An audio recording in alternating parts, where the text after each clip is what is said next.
আসসালামু আলাইকুম, this is Tuba from তুবাস blog. আজকে আপনাদের সাথে শেয়ার করব আমাদের 7 রোজার ভিডিও। তো আমি জহর থেকে ভিডিওগুলো শুরু করছি।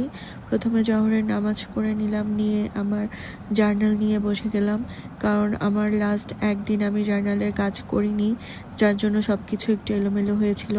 সেগুলো একটু ঠিকঠাক করে নিলাম। আর জার্নাল করা থাকলে আপনি বুঝতে পারবেন আপনি কোন কাজগুলো করতেছেন আর কোনটা করতেছেন না। তারপরে আমি একটু কোরআন তেলাওয়াত করে নিলাম। রোজার মাসের এই জিনিসটাই আমার কাছে বেস্ট লাগে, যে সব কিছু একটা রুটিনের মধ্যে চলে আসে, আমরা যেগুলো কন্টিনিউ করতে পারছিলাম না আমাদের রেগুলার লাইফে। তারপরে আমি আসরের নামাজ পড়ে নেই, নামাজ পড়ে আবার কোরআন তেলাওয়াত করতে বসে যাই, কারণ অনেক সময় ছিল। তারপর রিদ এসে বললো একটু মেহেদি দিয়ে দিবে, তো আমি ওর থেকে মেহেদি নিয়ে নিচ্ছিলাম।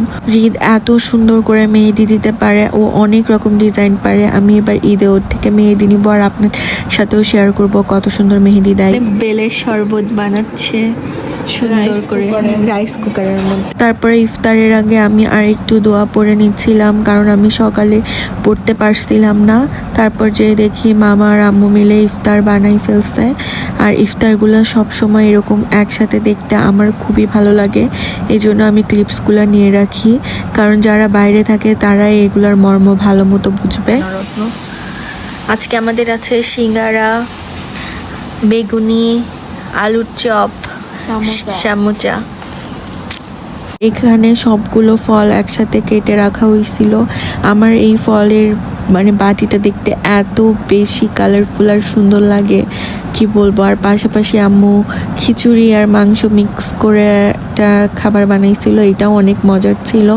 আর আমাদের ইফতারের জায়গা ঠিক করার পরে দেখতে এরকম লাগতেছিল। আমি তো আগেও আমি আম্মুর যত্ন একসাথে ইফতার করি, আর বাবা আর আঙ্কেলরা এক রুমে ইফতার করে। ইফতারের আগে সব কিছু এরকম সুন্দরভাবে গুছায় নিয়ে রাখতে আমার খুবই ভালো লাগে। ইফতার করে নামাজ পড়ে চা খেয়ে নিই, চা না খেলে তো আমার ভালোই লাগে না। তারপরে কিছুক্ষণ রেস্ট নিয়ে আমরা চলে যাই তারাবির নামাজ পড়তে। আম্মু আমার আগেই চলে গেছিল, তারপরে আমি যাচ্ছিলাম। যাওয়ার পরে আমরা নামাজ পড়ে আমি আর আম্মু আবার একসাথে বাসায় চলে আসি। এসে আমি আর শপিংয়ে যাই। যাচ্ছি আমরা আবার এখন শপিং করতে যাচ্ছি গাইস, গ্রোসারি শপিং। আমি খালি শপিংই করি, আপনাদেরও দেখাবো। তারপরে আমি আমার কিছু প্রয়োজনীয় জিনিসপত্র কিনে নিলাম, আর এসে দেখি রত্ন মোমো অর্ডার করতে। তো আমি ওর সাথে গল্প করতেছিলাম আর মোমো খাচ্ছিলাম। আসলে এই দুইটা মোমোই এত মজা। তারপরে আমরা একটা নতুন ডেজার্ট রেসিপি ট্রাই করলাম, এটা আসলে খুবই মজার হয়েছিল, আপনারা চাইলে ট্রাই করে দেখতে পারেন।